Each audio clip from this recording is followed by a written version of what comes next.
السلام عليكم ورحمة الله وبركاته. إن الحمد لله نحمده ونستعينه ونستغفره ونعوذ بالله من شرور أنفسنا وسيئات أعمالنا. من يهده الله فلا مضل له ومن يضلل فلا هادي له. وأشهد أن لا إله إلا الله وحده لا شريك له وأشهد أن محمدا عبده ورسوله. أما بعد فنتابع القراءة من كتاب الأدب المفرد للإمام البخاري رحمه الله. باب من دعا لصاحبه أن أكثر ماله وولده. So talking about the chapters, how Imam Bukhari started talking about first taking care of your parents, your family, taking care of your children. And now this is a chapter about it is permissible and encouraged for somebody to make dua, supplication for Allah, for another person, that Allah will give him a lot of children, give him a lot of money. حدثنا موسى بن إسماعيل حدثنا سليمان بن المغيرة عن ثابت عن أنس قال دخلت على النبي صلى الله عليه وسلم وما هو إلا أنا وأمي وأم حرام خالتي إذ دخل علينا فقال لنا ألا أصلي بكم وذلك في غير وقت صلاة. فقال رجل من القوم فأين جعل أنسا منه؟ قال جعله عن يمينه ثم صلى بنا ثم دعا لنا أهل البيت بكل خير من خير الدنيا والآخرة. فقالت أمي يا رسول الله خويدمك ادعو الله له. فدعا لي بكل خير. كان في آخر دعائه أن قال اللهم أكثر ماله وولده وبارك له. So in this hadith, Anas, we know Anas ibn Malik, he was the servant of Rasulullah sallallahu alaihi wasallam. It was very common at that time that families of limited needs, that they will send their children to serve in the houses of people who can provide for them, even if they don't pay a specific salary, as long as this person is taken care of, especially if this person is well known. So Anas ibn Malik, he used to serve Rasulullah sallallahu alayhi wasallam, and he will eat and listen and learn from him. He was young at that time. So one time, Rasulullah sallallahu alayhi wasallam visited him in his own house. And at that time, Anas was alone there, his mother and his aunt, and that's it. So you have 2 men and 2 women, and that's it. So Rasulullah sallallahu alaihi wasallam said, shouldn't I pray for you in this house? And it wasn't time for Salah Mafruḍa, so it wasn't one of the 5 obligatory prayers. So he prayed the Sunnah Salah for them, but he wanted to bless the house for the Salah. So Anas was next to him, and the 2 women were behind him.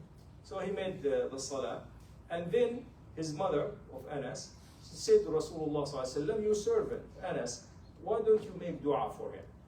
So he started making dua and supplication for a lot of things. And one of the last things that he said, he asked Allah subhanahu wa ta'ala to give him abundance of money and give him abundance of children and give him barakah. Barakah is to bless him, that he'll get more, and what he gets, he'll benefit from it. And we know from the history of Anas that this dua was answered. Anas was one of the, eventually became one of the wealthiest of the Sahaba and one of the have the most of children. And he was one of the later ones that died. He lived to see Al-Hajjaj. So he lived through the 4 Khulafa, Rashidin. He lived through the Hayat of Muawiyah and Yazid and a lot of the Khulafa of Bani Umayyah until he reached Abdul Malik bin Marwan and his deputy Al-Hajjaj. So he lived for a long time. So this da'wah was beneficial. The part here that part of wanting for yourself, you love your children and so on, you want it for others, that Allah will bless them with abundance of children and abundance of money. And we see it nowadays in most westernized cultures, the opposite is happening, where people don't want children. And this is like hitting most of West Europe. You see it in China, Japan, Korea, and so on. The more modernized they are, they don't want children. It's a burden. But here the ahadith always telling us it's a blessing for you to have children. So it's beyond the earthly need for children. This is a religious obligation for Muslims that they will have children and provide for them. Of course, you want to have means that you can provide for them, but you know that Allah will be the one who's providing. Your intention is to make sure that they're raised well. You need to give him dedication and time. It's not about just having 10, 20 children and you don't take care of them and they become a burden on you, on the society, and on the religion. Babu al-walidatu rahimat. Now, this is a chapter about that the mothers are full of mercy. حدثنا مسلم ابن إبراهيم حدثنا ابن فضالة حدثنا بكر ابن عبد الله المزني عن أنس بن مالك قال جاءت امرأة إلى عائشة فأعطتها عائشة 3 تمرات فأعطت كل صبي لها تمرة وأمسكت لنفسها تمرة فأكل الصبيان التمرتين ونظرا إلى أمهما فعمدت إلى التمرة فشقتها فأعطت كل صبي نصف تمرة فجاء النبي صلى الله عليه وسلم فأخبرته عائشة فقال وما يعجبك من ذلك لقد رحمها الله عز وجل برحمتها صبييها. So this hadith also narrated by Anas, since he was serving in the house of Rasulullah, he was observing. So one time a poor lady came and asking that Aisha would provide for her. Now the house of Rasulullah has barely anything in it. He kept a very simple life. He kept every day to day. He never had anything stored. So Aisha, the only thing she had was 3 dates, and that's it. So she gave the lady 3 dates, 1 for her and 2 for the children.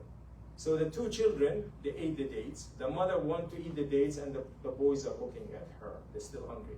So she split her own date, gave half to that one, half to that one. So when Rasulullah ﷺ later on came and Aisha mentioned that to him, said, do you think that you're astonished with this? Allah have put His mercy on her because she showed mercy to her children. So nothing goes without being rewarded by Allah subhanahu wa ta'ala. So even this simple act of reward or being selfless from the mother and for her children, she deprived herself, she can provide for her own children, that Allah subhanahu wa ta'ala will show mercy for her. باب قبلة الصبيان. حدثنا محمد بن يوسف حدثنا سفيان عن هشام عن عروة عن عائشة قالت جاء أعرابي إلى النبي صلى الله عليه وسلم فقال أتقبلون صبيانكم فما نقبلهم فقال النبي صلى الله عليه وسلم أو أملك لك أن نزع الله من قلبك الرحمة. وفي حديث مثله حدثنا أبو اليمان قال أخبرنا شعيب عن الزهري قال حدثنا أبو سلمة بن عبد الرحمن أن أبا هريرة قال قبل النبي صلى الله عليه وسلم حسن بن علي وعنده الأقرع بن حابس التميمي جالس فقال الأقرع إن لي 10 من الأولاد ما قبلت منهم أحدا فنظر إليه النبي صلى الله عليه وسلم ثم قال من لا يرحم لا يرحم. So this is a chapter about the one should show affection to his children and kissing the children. So one of the people of the desert, the Arab, being known to be living tough life, so they wanted their children to grow up tough. So usually they consider showing affection a sign of weakness. So he came to Rasulullah sallallahu alaihi wasallam. He asked him, "Do you kiss your children?" He said, "Yes." He said, "We never kiss them." Rasulullah sallallahu alaihi wasallam said, "How can I help you if Allah has taken any mercy out of your heart?" In another hadith, one of the known leaders of Bani Tamim, Al-Aqra' ibn Habis, his name alone tells you how tough he is. Aqra' means bold and Habis the one who locks people up. So they use usually tough names for the children so people would fear them. So he saw Rasulullah sallallahu alaihi wasallam kissing Al-Hasan. Hasan was a baby at that time. And he said, "You kiss him? I have 10 children. I never kissed any of them." He said, sallallahu alaihi wasallam, "Who doesn't show mercy does not get mercy." La yarham, la yurham. So it's the Islam is not about that one being tough and rude. It's the opposite. The more mercy, the more kindness you show, the better it is. أشداء على الكفار رحماء بينهم.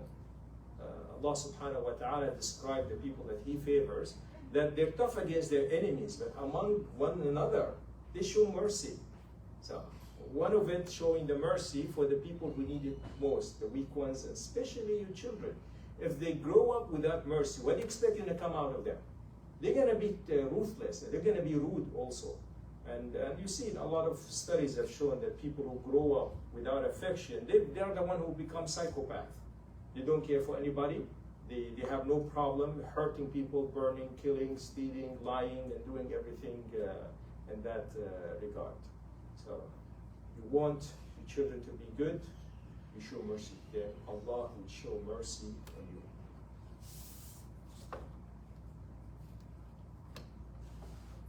Inshallah, we'll move on to the subject. We're talking about the matters of creed, and then when we establish the creed of Ahl Sunnah wal Jama'ah, how the basic Islamic brother. Two questions, Sheikh. So you mentioned that one thing is, the first thing is that someone is reluctant to take children at the older age because of, how they say in the study that the children might not come out healthy if the mom is old. That's one question. The second question is that sometimes they ask or they say at the hospital, "Hey, do you want to check your children for genetic disorder or something?" Yes. That's one question. And the second question is that saying Allah took mercy from your heart, that Rasulullah said, we should not be saying it. Should we be saying it? Is it something that? Okay.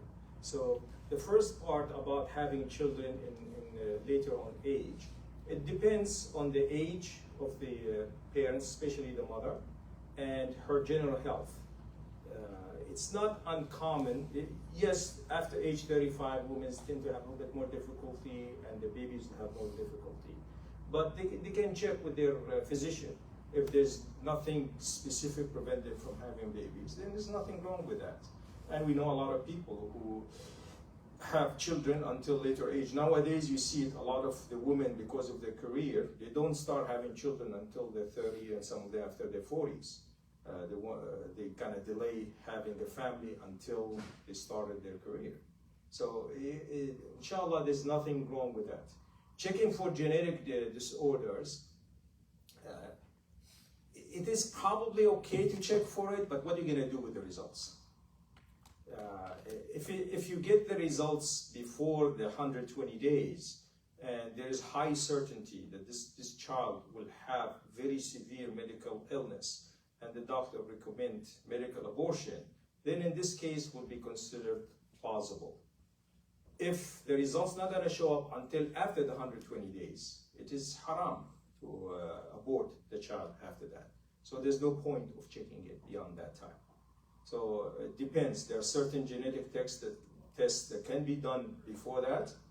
Then in this case, yes, it will be helpful to make a decision. And there are certain cases it's not going to be helpful. Now there are certain genetic diseases that run in a family. In a sense, they already have a child with specific disease, and it's highly likely to repeat itself, 25, 50%, something like this. And you see it a lot when people marry within the family. Sometimes certain genetic disease multiply.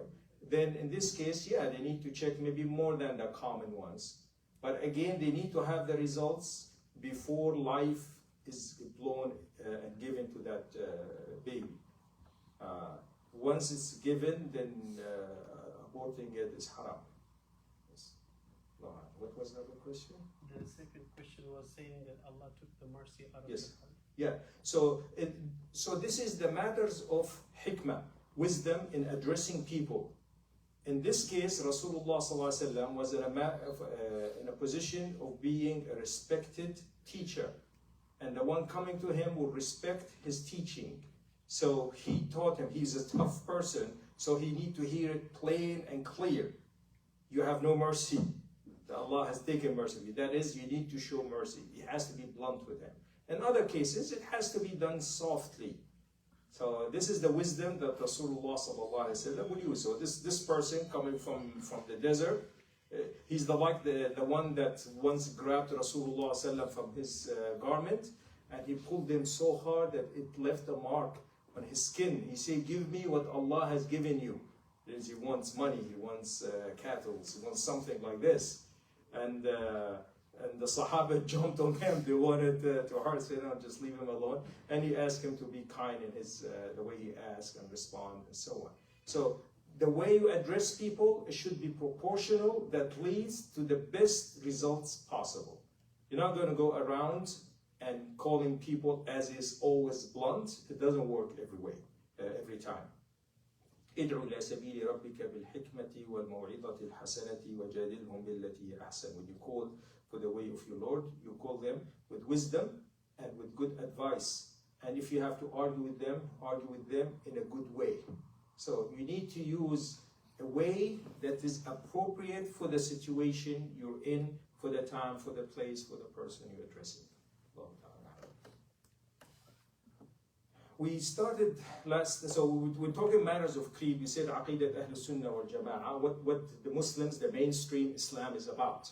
What is the faith that Rasulullah ﷺ has spread among the Sahaba, what they practice, what their students, Tabi'in has practiced, what Tabi'in has practiced, what all the scholars of Islam has practiced. And we establish it, how they follow the Quran, they follow the Sunnah of Rasulullah ﷺ, they follow the teaching of the Sahaba, the teaching of the prominent ulama, and they respect one another. Their leaders, even when they disagree with them, they do not have armed rebellions against their leaders. They don't call anybody disagree with them kafir. They don't call into discrediting people and kick them out of Islam and so on. And then we start talking about the sects that have splintered from this main group. We talked about Ash'ariyah, we talked about Khawarij, and we started talking about the Shia. And we mentioned the historic baseline, how it started as a political disagreement about leadership later on. And we mentioned how after the Khawarij has killed Ali, and people give him bay'ah to his son Al-Hassan, he reconciled the disagreement and he gave bay'ah to Muawiyah. So this way was Amul Jama'ah, everybody came together, was peace for like 20-something years. Islam has spread and everybody benefited. There was no rebellions, was good time. But the agreement was when Muawiyah dies, Al-Hassan will be Khalifa after him, being Al-Hassan younger than Muawiyah.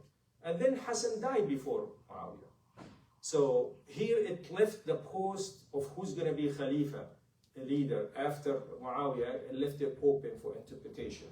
So Muawiyah, he wanted to cut it short. He asked people to give bay'ah to his son Yazid, because the leaders of the army, the ones who prominent, everybody from the family of Umayyah said, okay, I want peace. I don't want to have this repeating again and again.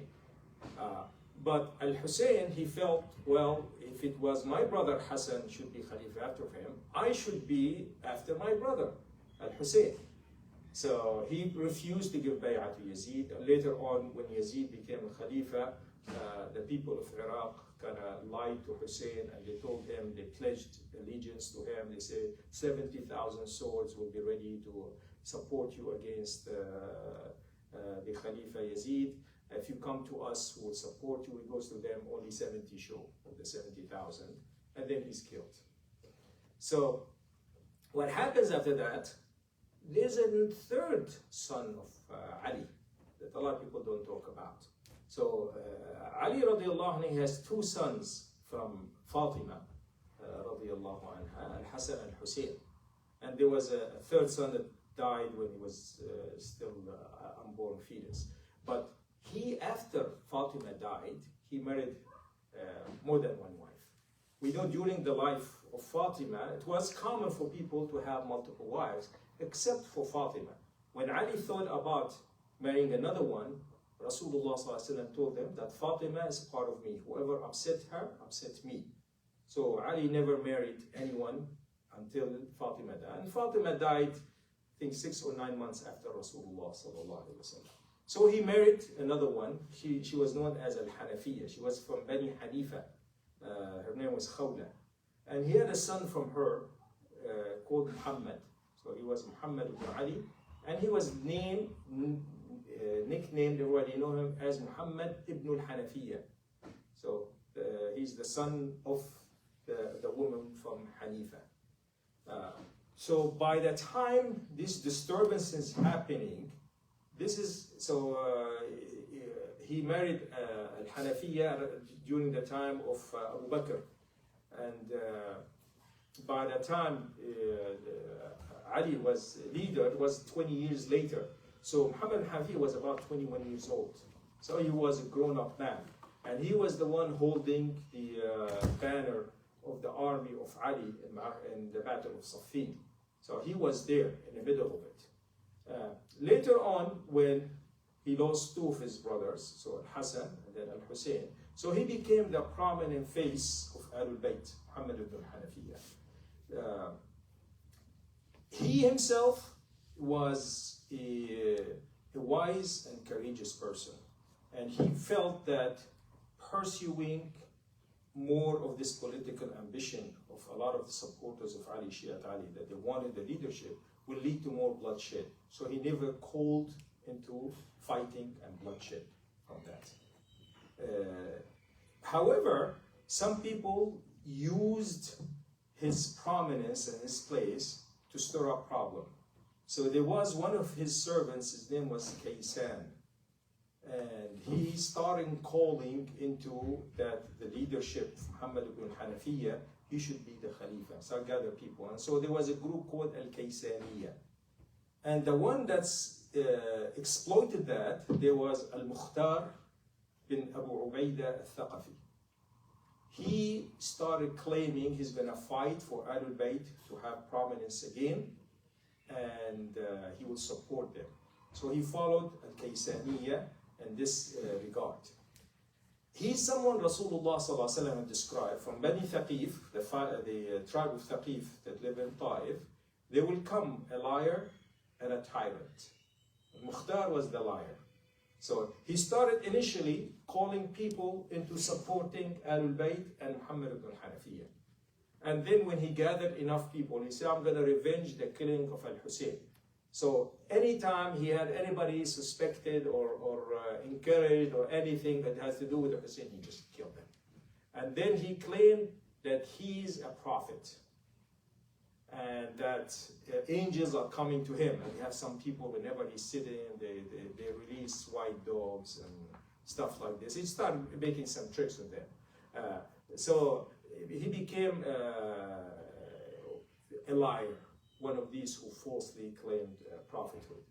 At that time, so after Hussein was killed, Abdullah ibn Zubayr, he himself also refused to give pledge to Yazid, so he declared himself Khalifa. And he was in Mecca and Medina, and the people of Mecca and Medina gave him pledge. So almost the southern part of the Islamic world in Arabia was all of it following Abdullah ibn Zubayr. And Abdullah ibn Zubayr, he ruled, I don't know, 20, 30 years, until the times of Abdul Malik bin Marwan. So by then, he was able to take off all Arabia and he took Iraq. And his brother Mus'ab ibn Zubayr became the leader of Iraq. He fought al-Mukhtar because he was a liar, basically. He just claimed her, and he killed him. Now, later on in history, we know then Abdul Malik Marwan has his deputy, Al-Hajjaj. He fought Mus'ab, killed him. Then he went after Abdullah ibn Zubayr and killed him. So this has nothing to do with the Shia, but we know about the Kaysaniya, Shia al-Kaysaniya. They tried to exploit the prominence of Muhammad ibn al-Hanafiya, and they had a liar, Muhammad al-Mukhtar al-Thaqafi. Mukhtar al-Thaqafi, the problem with him, his father was a very known pious Sahabi, Abu Ubaid ibn Mas'ud al-Thaqafi. He was a good leader at the times, they were times of Abu Bakr and Umar, when they're defeating Persia. And one time there was a battle between them and the Persians, and his army was overwhelmed, so they have to retreat. And people started blaming him being a coward. They said this is not going to happen again. So in another battle, when they were overwhelmed again, there was a bridge, Ma'arakat al-Jisr. So it was a bridge on the river, either the Euphrates or I think probably the Euphrates at that time. So they wanted to retreat. He said, I'm not retreating. So he let the whole army retreat. He stood alone at the bridge. He kept fighting. When he felt he was going to be defeated, he cut the bridge. So nobody will follow his army, and he died there. So his father was a very courageous person, but Al-Mukhtar was very ambitious. He wanted to be a leader, and he thought, well, I'm from Thaqif. How I'm going to be a leader? And everybody, a leader is from Quraysh and or Ahlul Bayt or Umayyah. How am I going to do it? So I started fabricating this lie.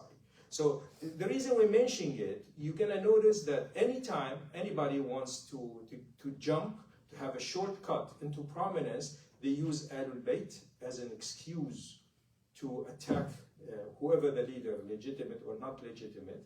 They will attack him, gather people around them, and then they do whatever they want and they don't care about Ahlul Bayt. We've seen that, Al-Abbasiyin, they've done that. So when Bani Umayyah, later on in their ruling, a lot of the grandchildren of Abdullah ibn al-Abbas, they started calling to Ahlul Bayt to rule again, but they meant them, because Al-Abbas is from Ahlul Bayt. He's the uncle of Rasulullah sallallahu alaihi wasallam. So he gathered the Shia who were calling for Ali and people who didn't like Umayyah, and he called that we're going to establish a leadership from Ahlul Bayt without naming who's going to be. Because if we name who's going to be, they will kill him. So we're going to keep it unnamed.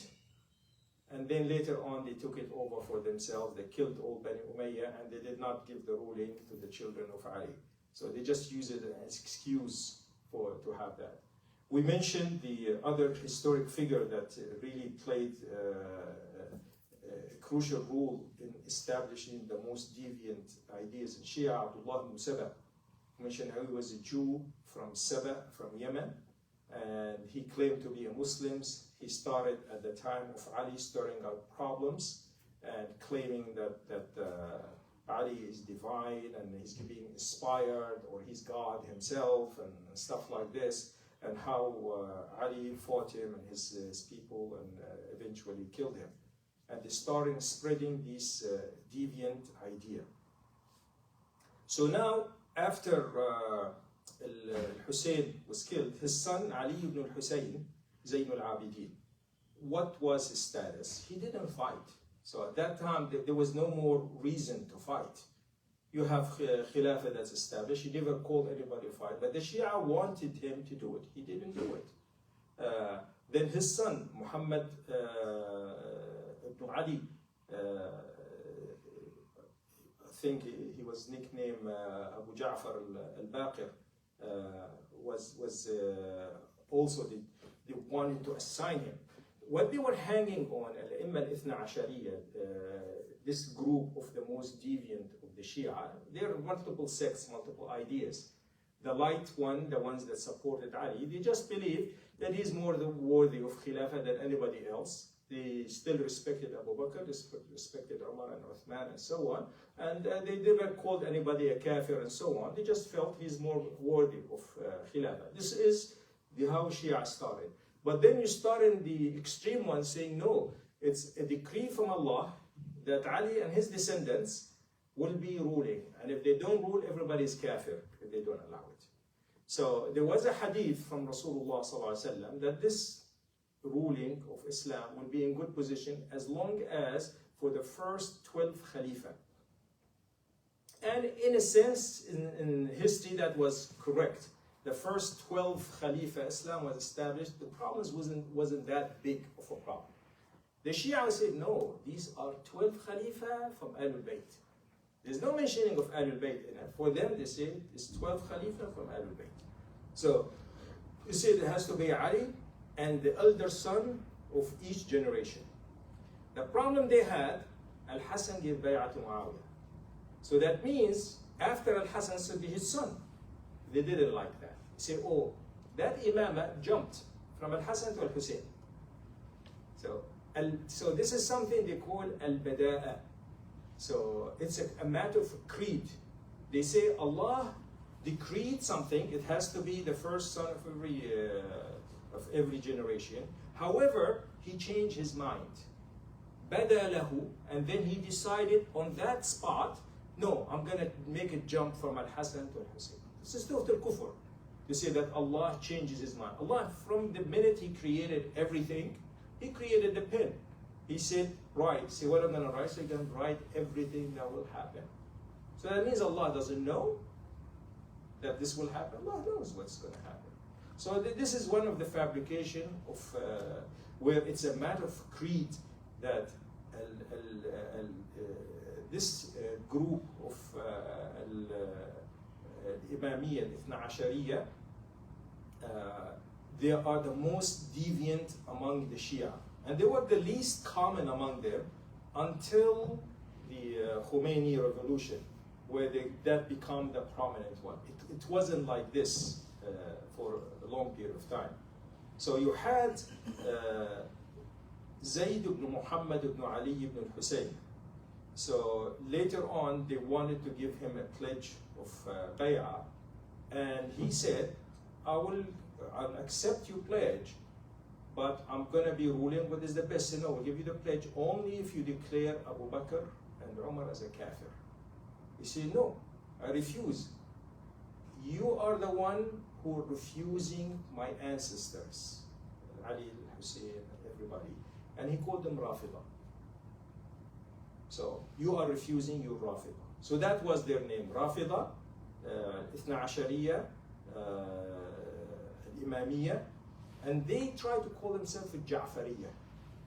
So a lot of them nowadays, when you see somebody who's a Shia, he will tell you, I'm Ja'fari. The reason they try to say, oh, Ja'far al-Sadiq, he was one of the descendants, grandchildren of Al-Hussein. He was a prominent scholar of Islam. And he was one of the mashayikh of Bukhari. And a lot of the ulama took ilm from him. So the ilm of Ahlul Bayt is the ilm of Ahlul Sunnah. There was no different knowledge. It's not like Ali has his own fiqh way and everybody in the Sahaba had different fiqh. It is the same. When Rasulullah sallallahu alayhi wa sallam, he said, تَرَكْتُ فِيكُمْ أَمْرَيْنِ مَا إِن تَمَسَّكْتُمْ بِهُمَا مِن بَعْدِي فَلَنْ تَضِلُّوا كِتَابُ اللَّهِ وَسُنَّتِي وفي رواية كتاب الله وعترتي آل بيتي. So two authentic hadith that Rasulullah have said, I've left two things in you. If you hold tight to it, you will never go astray. The book of Allah. Both narration mention book of Allah. Then there are two different narrations. One is say my sunnah, my way, and one is say my family, Ahlul Bayt. And the other one says the same. Because Ahlul Bayt, the knowledge they have, is the knowledge of the sunnah. Ali radiallahu anhu did not have fiqh different from the fiqh of Ahlul Bayt. Al-Hussein, Al-Hassan, and all of them, Ja'far al-Sadiq, they didn't. What happened, the Imamiyya started fabricating narrations with the chain of narrations full of liars or unknown. And then at the end they say their Imam said so and so. And they started creating whatever they want. So The problem they had is with the Imam number 11, Abu al-Hasan al-Askari. He died without children. Now where's number 12? Because they said there should be 12 people. So they said, oh, he has a son that's hidden in a secret hideaway in Samarra, in Iraq. And nobody saw him, and he's hiding there. He's a Mahdi. You have to believe in him. If you don't believe in him, in kafir. For them, Imamiyya, they put a matter of creed. You have to believe in the Imam al-Zaman. If you don't believe in Imam al-Zaman, you're kafir. Where is Imam al-Zaman? You have to believe he's in a secret hiding. And he will come and he will revenge everybody. And then they have this matter, what they call Raj'a. Allah will recreate Abu Bakr and Umar, will recreate Ali, and he will take revenge from them and will kill them. I mean, they started coming up with totally different religion from what Ahlul Bayt will do it. Ali radiallahu anhu, he had his children from the women that he married after Fatima. He named them Abu Bakr and Umar and Uthman.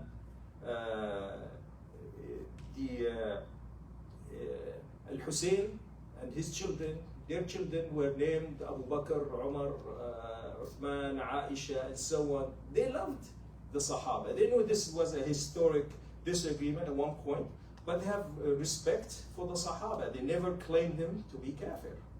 Now, show me one Shi'i that has his son named Abu Bakr or Umar or Uthman or Aisha. They will never do it. So they claim they're following the footsteps of Ahlul Bayt, and they're the one who disrespect them the most.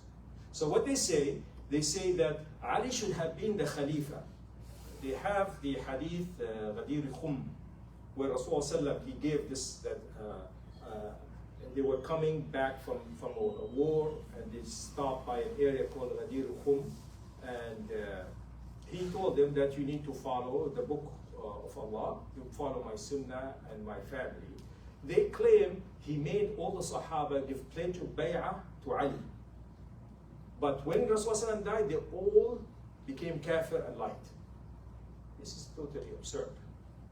We know from the ahadith that Rasulullah was sick in his deathbed, that Al-Abbas and Ali were thinking, should we ask Rasulullah that he will assign one of us as his deputy and will be following him? He said, no, we shouldn't. Because if he says no, we will never ever be Khalifa after him. So Rasulullah left it open, should stay open. The Shia in their mind, Ghadir Khum happened, the Sahaba, all of them gave bay'ah to Ali, and then when Rasulullah died, they all became kafir and they all lied and took it from it. Then why would Ali agree? So, and they say the proof of it, when Abu Bakr was given a pledge of Khilafah, Ali waited 9 months until he gave him pledge of Khilafah. The reason he waited 9 months, because Fatima was alive. At that time, Fatima wanted the inheritance of her father, the Prophet ﷺ. He has land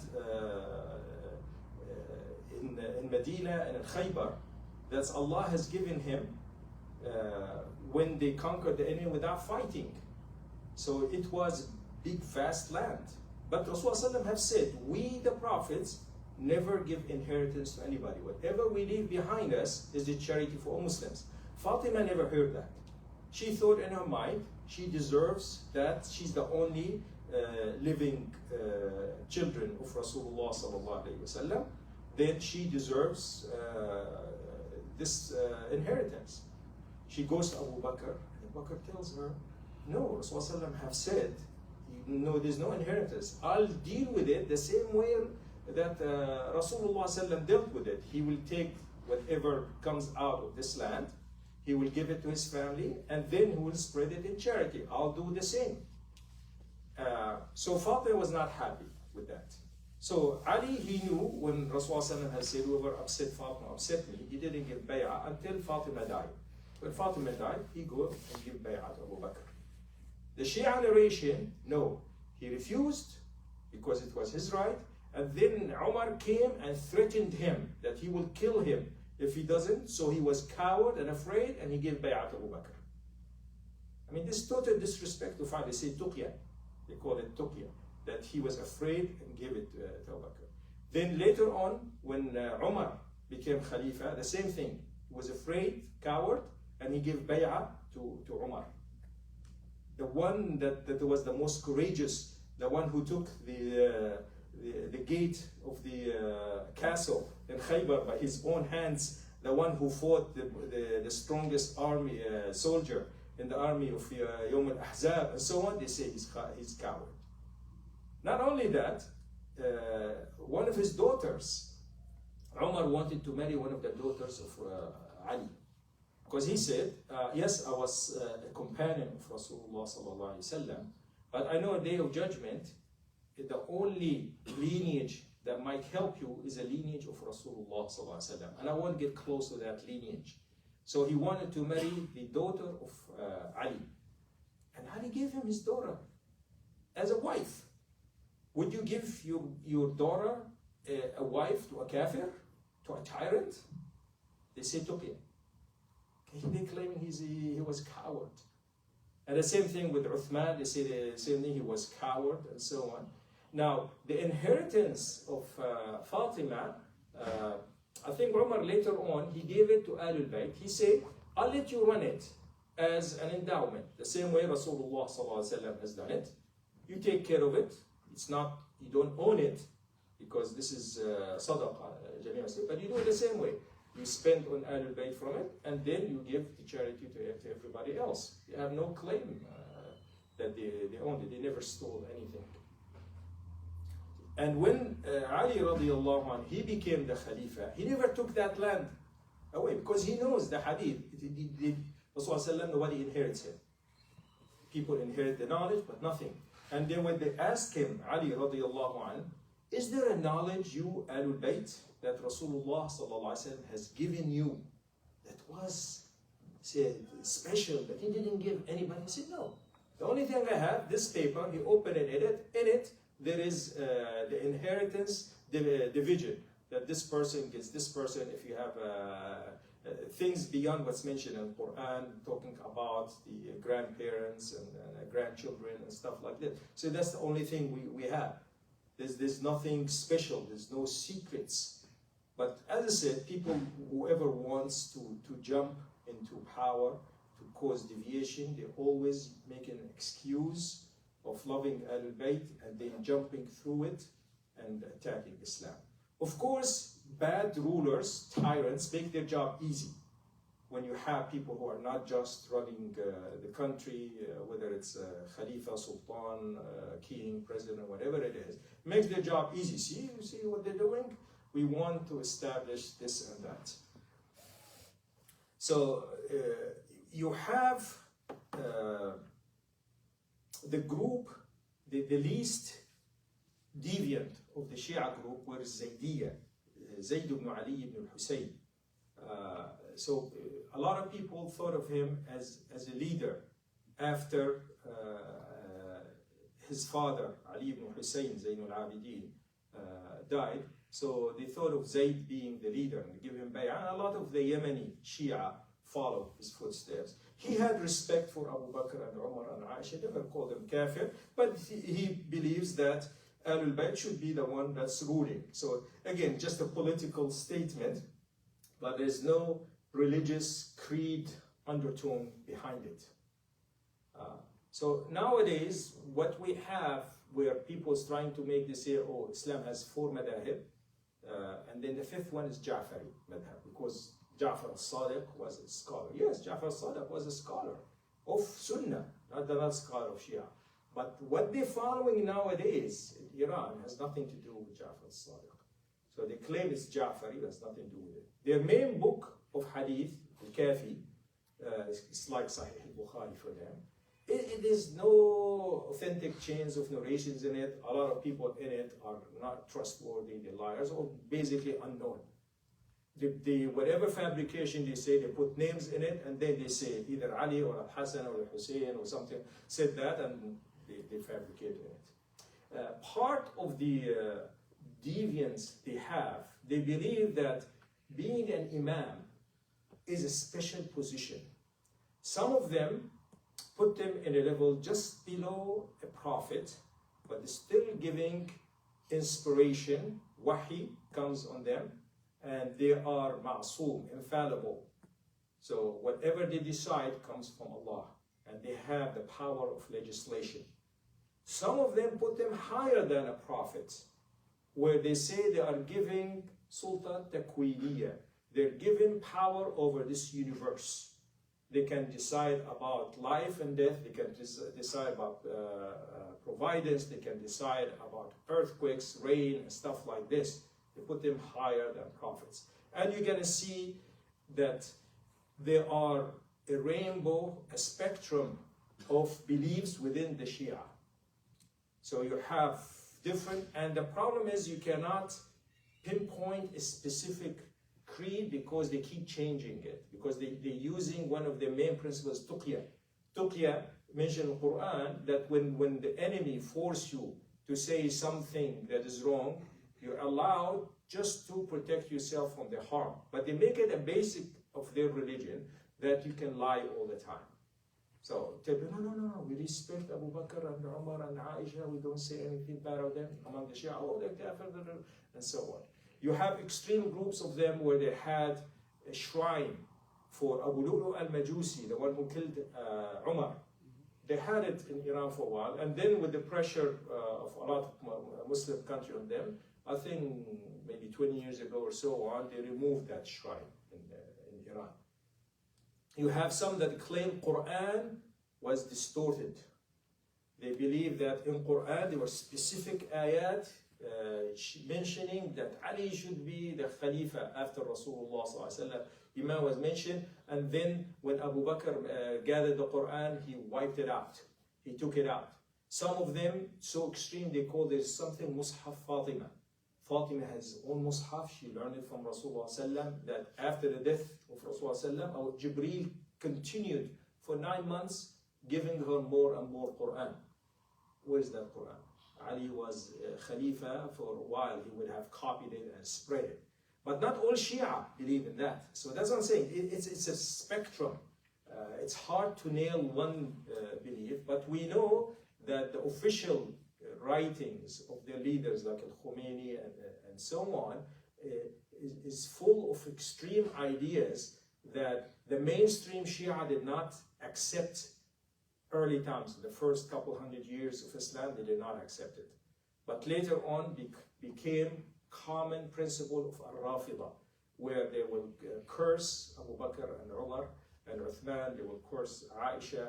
They claim all the Sahaba, the 100,000 that attended Hujjat al-Wada, all of them are kafir, except for the handful that stood with the Ali. Like you have Ammar ibn Yasir, Salman al-Farisi, Abu Dhar al-Ghafari, Muqdad ibn al-Aswad. I don't know who else they add to it. So the very few that stood with them, and everybody else is a kafir, and so on. So very extreme ideology, built on the idea that they're victims, that Ahlul Bayt are victims. Yes, there's a lot of injustice done to them, but it's not done by Ahlul Sunnah. They're done by tyrant rulers, but they're not Ahlul Sunnah. The one who killed Al-Hussein was not Ahlul Sunnah. Yazid ibn Ziyad, he wasn't a scholar of Sunnah. No scholar of Sunnah ever accepted that killing of Al-Hussein was just, or killing of Ali was just, or any of these atrocities were just. Yes, brother. Some people say that when Hussein he revolted against an established ruler, what is our viewpoint from what should be? So we know at that time, Abdullah ibn Abbas and the rest of the scholars advised Hussein not to do it for two reasons. One is religious, the other one is practical. He told them, these people, the tribes that lived in Iraq, are not trustworthy. They were going to betray you, and this is what happened. The Ahlul Sunnah, the ulama say, whenever fitna happened, since the time of Ali and the time of Hussein and so on, Allah saved us, saved our swords from it. We should save our tongues from it. So we shouldn't get involved. in it. Al-Hussein has his idea. He thought he's going to be able to change things without bloodshed. He thought if he gets 70,000, his army, the army of Al-Khalifa, would not stand in front of him. They will leave and he will become Khalifa. That was his idea. So, but we know about what happened. So, it doesn't make a difference. We shouldn't get indulged in it because it makes no difference. It's a historic fact that happened before. We don't approve of the killing of Al-Hussein. We say this is wrong. The grandson of Rasulullah ﷺ should have been respected and he shouldn't have been killed. Yes. So, during Abdullah ibn Zubayr, were there like 2 Khalifas for like 20 years? So that's the thing. A lot of people think that Abdullah ibn Zubayr was the rightful Khalifa by then. Because the people in Hijaz and Medina and Mecca, they're the one who give him bay'ah. And the people of Damascus and Syria, the ones who kept with Bani Umayyah. But at that time, the religious undertone became less important as much as the military. Whoever got the power, take over. So at that time, they didn't care. Abdullah ibn Zubayr was from Quraysh. Zubayr ibn al-Awwam, he was the cousin of Rasulullah sallallahu alayhi wa sallam. Zubayr, he married Asma bin Abi Bakr, and his first son, Abdullah ibn Zubayr. He was a scholar by himself. And when he died, he was, I think, in his 70s when he died. So he wasn't a young person. He thought he was doing the right thing in his mind. This is the fitna. The fitna, when you have prominent people who are good people, who are not greedy, but they disagree on the right thing, and then you have other elements coming between, become fitna, things get murky and blood gets shed. And that's what we say, we don't get involved in it. The majority of the Sahaba did not get involved in that fitna. They stayed away from it because they know it's going to be murky. Your hands are going to get bloody and dirty because you have other factors who are not as good that wants the picture to get murky. So, yeah, majority, the difference what you'll see from their disagreement at that time and what happened nowadays. At the times of Ali, whether he fought al-Khawarij or he fought Ma'arak al-Jamal or Saffin, he didn't consider people who disagree with him kafir. He said, إخواننا بغوا علينا. They are our brothers who transgressed against us, they wronged us. But when he finds somebody who's sick, he's not going to fight him anymore, he leave him alone, doesn't kill him.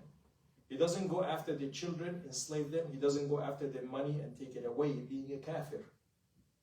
So there was a big difference at that time. They didn't consider the fighting a kafir. They thought that, okay, I'm the ruler, they're wrong, I'm going to stop them. فَقَاتِلُوا الَّتِي تَبْغِي حَتَّى تَفِيَ إِلَى أَمْرِ اللَّهِ. The order in Quran, when a group is transgressing, you fight it until it stops the transgression. Not just because they fight you, that means they're kafir, you kill them all, you enslave their children, take their money and then burn their land and so on. No. They're wrong, you stop the wrong. That's it. That's what is required. And what's going on. Unfortunately, later on, when it took the religious undertone and started changing it to make it a matter of creed, of faith, that if you don't believe that Ali is the leader, you're a kafir.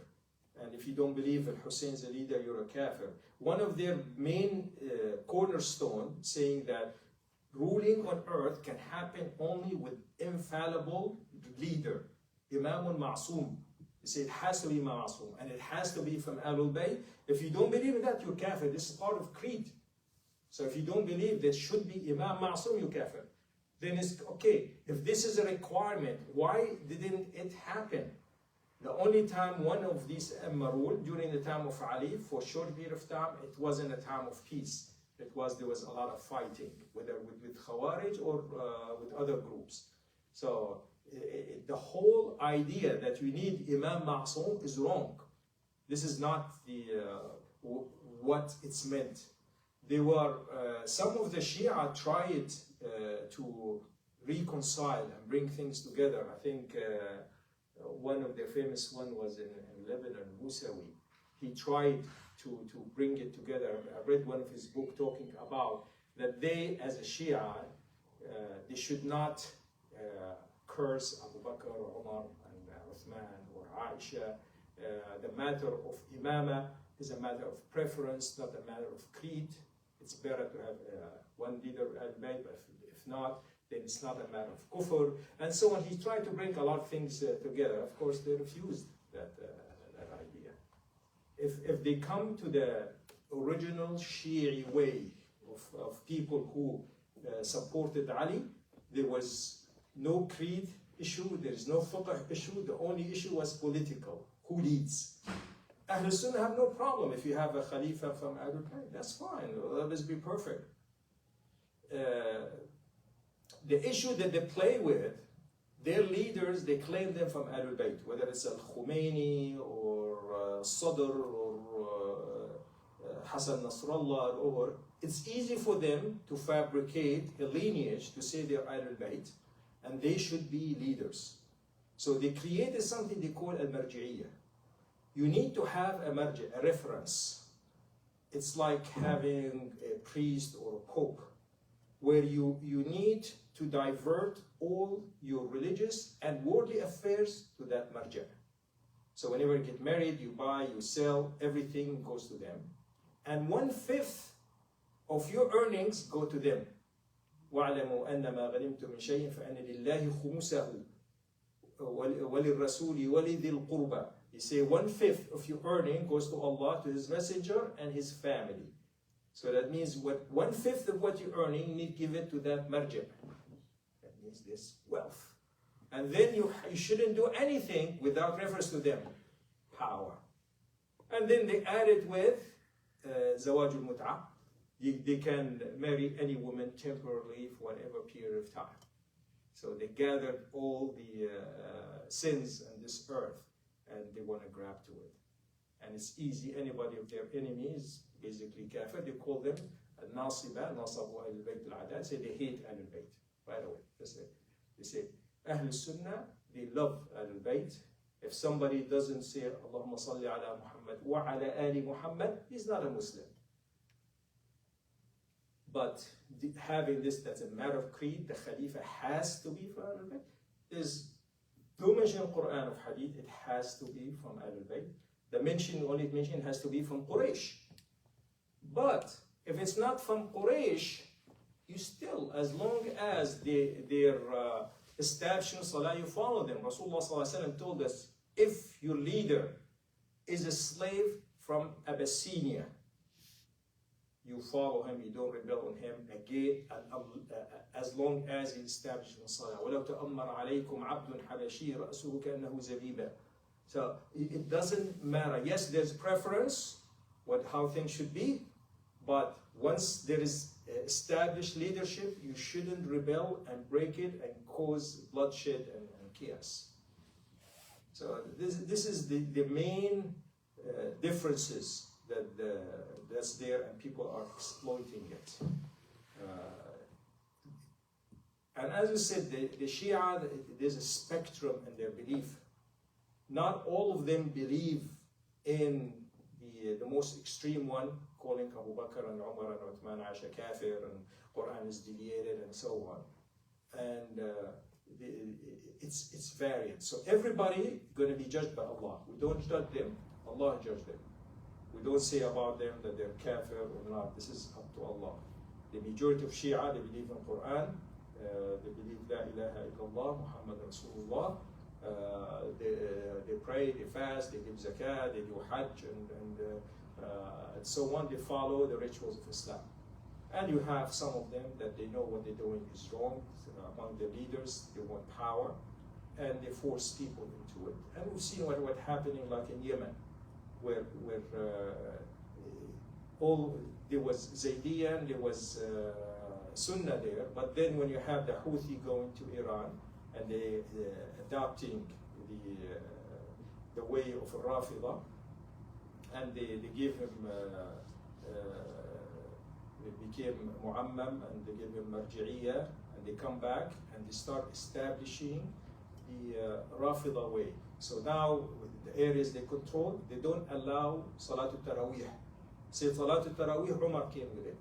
So for them, they hate Umar, they hate everything to do with Umar. No Salat Taraweeh.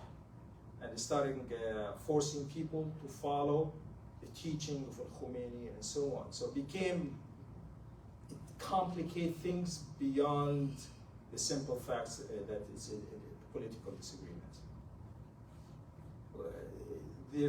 Once there's no fighting, the wise people among them want to cool things off and take these extreme elements out. When there's fighting, the extreme elements start shouting and yelling. They start going in Ashura, the day when Hussein was killed, on the 10th day of Muharram. They go there and beat themselves and so on, because victimhood is the way they keep their beliefs going on. So being victimized, we need to remember that. They recite poetry about hating the leaders of Sunnah and so on, and calling to them to revenge. Ya li tharat al-Hussein, ya li tharat. It's always about revenge. Revenge from who? The people who killed him died a long time ago. They're in their graves, they're getting what they deserve. The revenge from who? From Sunnah. That's the problem. So they claim we, the living people of Ahl Sunnah, are responsible for killing of Al-Hussein 1400 years ago. And I said, what happened at that time is totally wrong. No Muslim should have accepted it. So there's no revenge. Revenge from who? Islam is about, we support one another, we show mercy to one another. When we disagree in something, we turn it back to Allah. وَإِن تَنَازَعْتُمْ فِي شَيْءٍ فَحُكْمُهُ إِلَى اللَّهِ وَإِن تَنَازَعْتُمْ فِي شَيْءٍ فَرُدُّوهُ إِلَى اللَّهِ وَإِلَى الرَّسُولِ. So always anything we disagree with, we go back to the Quran, to the Sunnah of Rasulullah sallallahu alaihi wasallam. That's it. There's no bloodshed in it. Even the times when the rebellions, the Khawarij, came against Ali, he didn't kill them until they start bloodshed. So he killed them for the bloodshed, not for their ideology. So when there's deviant ideology, you fight it with ideology. But when there is physical harm, then you have to physically stop it.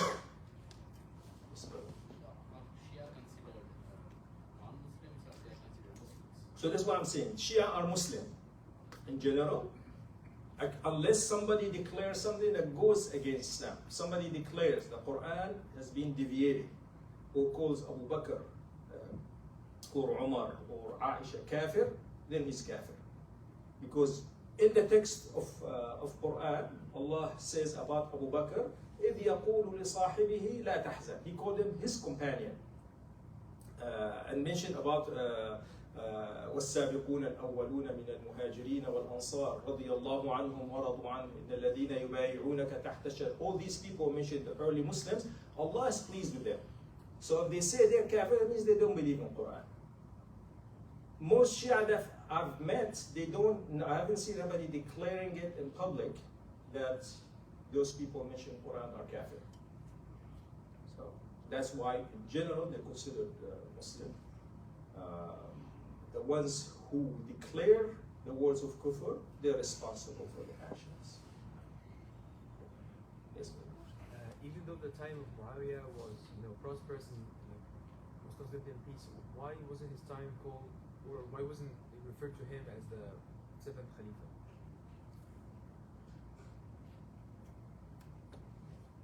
Part of it because of what he did later, which is inheriting the position to his son Yazid. So he became Malik. So he became like a king. Because kings inherit one another. Khalifa don't. Khalifa, you choose who's the best one. So after that, even Khulafa Bani Umayyah, Khulafa al-Abbasiyin, all of them, they're kings, basically. Because everybody gave them the pledge. They're not choosing who's the best. They're choosing the son. And that's not the way of Islam. That's why Rasulullah ﷺ, he never chose a person or his family to be there. If it was meant there, Allah would have given him children, and his children would rule. ما كان محمد أبا أحد من رجالكم. So if Allah wanted his family to rule, he would have a son. The son will rule, then his grandson, and so on, and children will go. Bani Israel, they were ruled by the prophets, all of them descendants from prophets. But that doesn't prevent it generation later on that they can get corrupt. So the idea is in Islam is kept open that you choose the best. شيخ حديث خلافة في أمتي 30 عاما انتهت ب6 أشهر تبع الحسن. نعم. نعم. ليس هذا هو الذي يقول هو الخلافة في أمتي 30 عاما انتهت بهذه الفترة. Wallahu alam, that's one of them. So they were talking about why people mentioning it's only at the time of Al-Hasan, because it's the time frame mentioned in the hadith ends with Al-Hasan. So after that time frame that's mentioned, it became Mulkan Jabriya, Mulkan Abudan, and so on. The hadith mentioned how it goes through Khilafa, Rashida, and then will be kingdom with force, then will be kingdom that's unfair, and so on. And that's what went through it. That's why the ulama say that the fifth Khalifa, rightful Khalifa, was Al-Hasan. After that is kingdom. Saying that, still, whoever is the Sultan of Muslimin, so it doesn't whether he calls himself Khalifa, Sultan, King, President, whatever, as long as establishing Salah, a military rebellion should not be carried out against that person. If he needs to be changed because he's really, really bad, the people who got power, Ahlul Hal wal Aqd, should be the one deciding it if it leads to a better position. So it's not for us people here deciding that. It's not about 100 people giving bay'ah to their Amir and declare him Khalifa and start blowing up stuff, cutting heads and so on. So it has to be, usually it's military leaders who can change things with the least damage possible. And almost never happened. When you see when things change from Bani Umayyah to Bani Abbas, the only thing happened, Bani Abbas killed thousands, I don't know, 10,000s of Bani Umayyah, and they took their place. Was it any better, Abbasi from Umayyah? It's the same, not much. When Abbasis lost their power, then later on had Mamalik, they were ruling.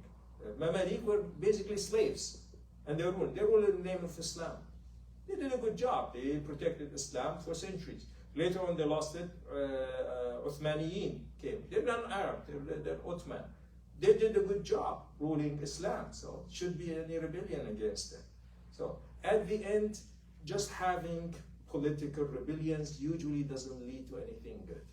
It has to do with the people. When the people are good, the leaders are good whether they like it or not. So if the people don't drink alcohol, they do not party, and they don't do anything wrong, even if the leaders doing it, they do it in their palace, they lock the door. They don't do it out in public. We know from the stories what happened in the later times of Umayya and Abbasis and so on, about all the bad things were happening. But happening behind locked doors in their palaces. People in the streets, you have ulama, people go to the masjid, people prospering, they have court system, they have judges, things that go wrong, they go to the judge, they go rule, and justice can happen. Anytime there's fighting, it's chaos, people killed right and left, burned, stealing, and so on. It's time, yes, inshallah.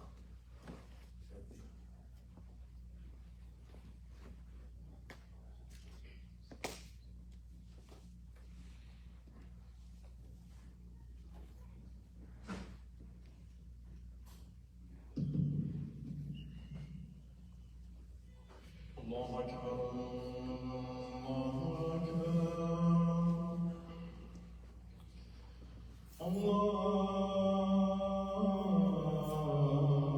الله أكبر الله أكبر أشهد أن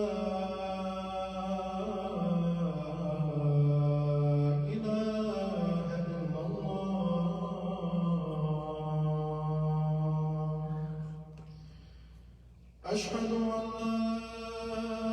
لا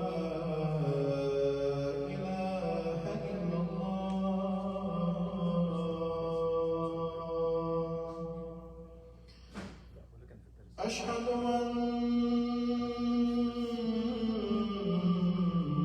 محمدا رسول الله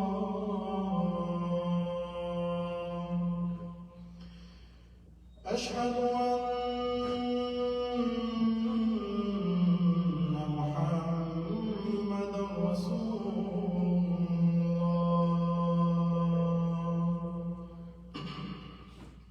حي على الصلاة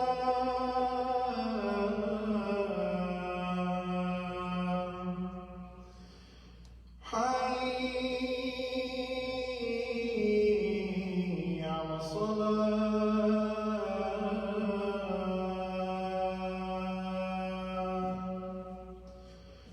حي على الفلاح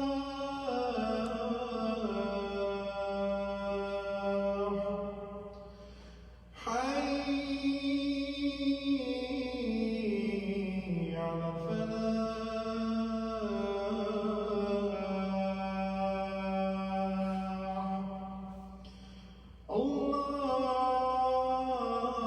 الله أكبر الله أكبر لا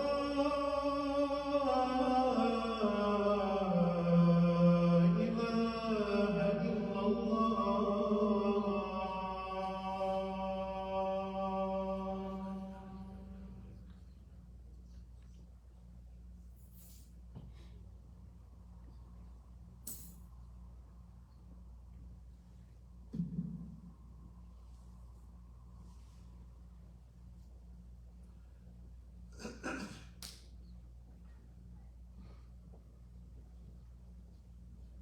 Sheikh, I have one question.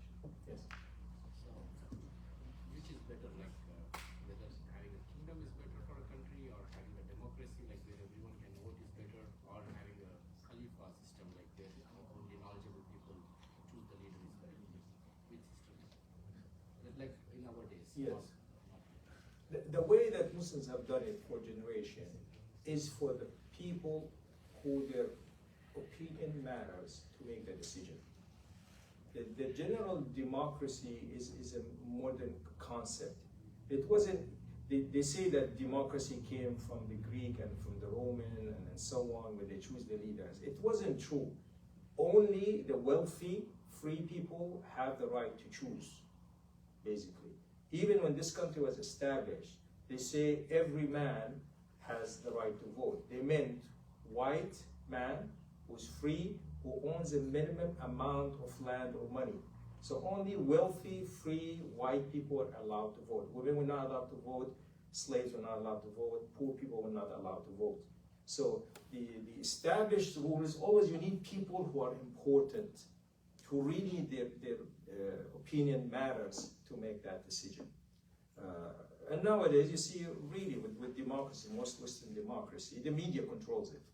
And usually, if you don't have enough supporters, when you're talking about, oh, this person, he gathered how many billion of dollars of donation, he's going to beat this person who has nothing in donation. It's about who's going to support the money, who's going to bring them the wealth. So it's not a fair system. At this time, in most Muslim countries, it's whoever has the military backing with them. They don't care about media, they don't care about money. Whoever got the military, they take power. They don't care about the religion, basically. I mean, all the rulers from east to west in Muslim countries, they care about ruling, whether according to Islam or not. So our opinion doesn't matter in this position. What people need to focus on, that this religion was meant for the hereafter. So what we're meant on this life is, this is a trial period. You conduct your life according to the orders of Allah. The purpose, if things are, you have a good pious Khalifa, you have Umar al-Khattab ruling you, Umar Abdul Aziz, and things are dandy and good, that's great. Majority of the time it's not like this. Majority of the time there's always testing. You have either internal or external enemies testing you all the time. You have your own desires testing you all the time. It's about conducting your life according to the will of Allah, His orders, live on it and die on it. That's what. But a lot of people focus on the top of the pyramid. They want always the leader according to their understanding. And you cannot get people, even nowadays, we get religious people to decide who's going to be their leader. They're going to have disagreement. Everybody has their own imagination who's going to be the leader. It has to be the one who following their specific political creed. If he doesn't belong to this specific party that I support, then I don't consider him legitimate leader. I find a reason not to accept him. If he does this and that. And we shouldn't be involved in that. Being a ruler is a dirty job. You have to deal with external and internal powers that are not good players. If you play fair and nice, you're not going to stay a ruler. So you have to be dirty to one way or another. And the less good people around you, the less you're good. So if only you're choosing the most corrupt to be your military leaders, your police leaders, your judges, and so on, means everything is going to be bad. You don't trust them, they're not going to trust you, but they know it's a game of power. فاستخف قومه فأطاعوه إنهم كانوا قوما فاسقين. This is how Fir'aun became Fir'aun. His people were fasiqeen, they want to live a lavish life, so he took plight of them, they followed him. He divided groups that are slaves, groups that are prominent, the prominent one enslaved this one, and he controls these people of power by giving them power, and he keeps the system going for them. Most people don't care who's the king, who's the president, as long as they're running the show. So, our concern should be with akhirah. I mean, a lot of people say, oh, this is like being very pacifist and so on. You can see it, I mean, in generation, probably after, I don't know, 80 or 100 years from the death of Rasulullah sallallahu alaihi wasallam, the ruling was always ruthless, and anybody rebels against the ruler, get killed, get murdered, and so on. Hasn't been any fair ruling. But again, that doesn't mean Islam is not established. People are praying to Allah, they're doing the right thing, and this is what it should be. Every individual should rule by the orders of Allah, regardless what kind of government runs it. So that's less of a concern. Most of us has no power choosing our leaders. If we have that power, we should choose the most pious one. Whatever system he comes with. He comes with the coup, comes with an election, comes with choosing, with shura, whatever they're going to call it. But I would advise people stay away from the matters of ruling, because whether it's parliament, whether it's a Congress, whatever it is, it's dirty. You don't want to be dirty and get murky with that. Get yourself, purify yourself as much as possible, get concerned with your family, do the right thing for you. Your goal is to go back to Jannah. That's it. It's not about running a palace, it's not about running a place of ruling. It's about going to Jannah. And that should be the main concern.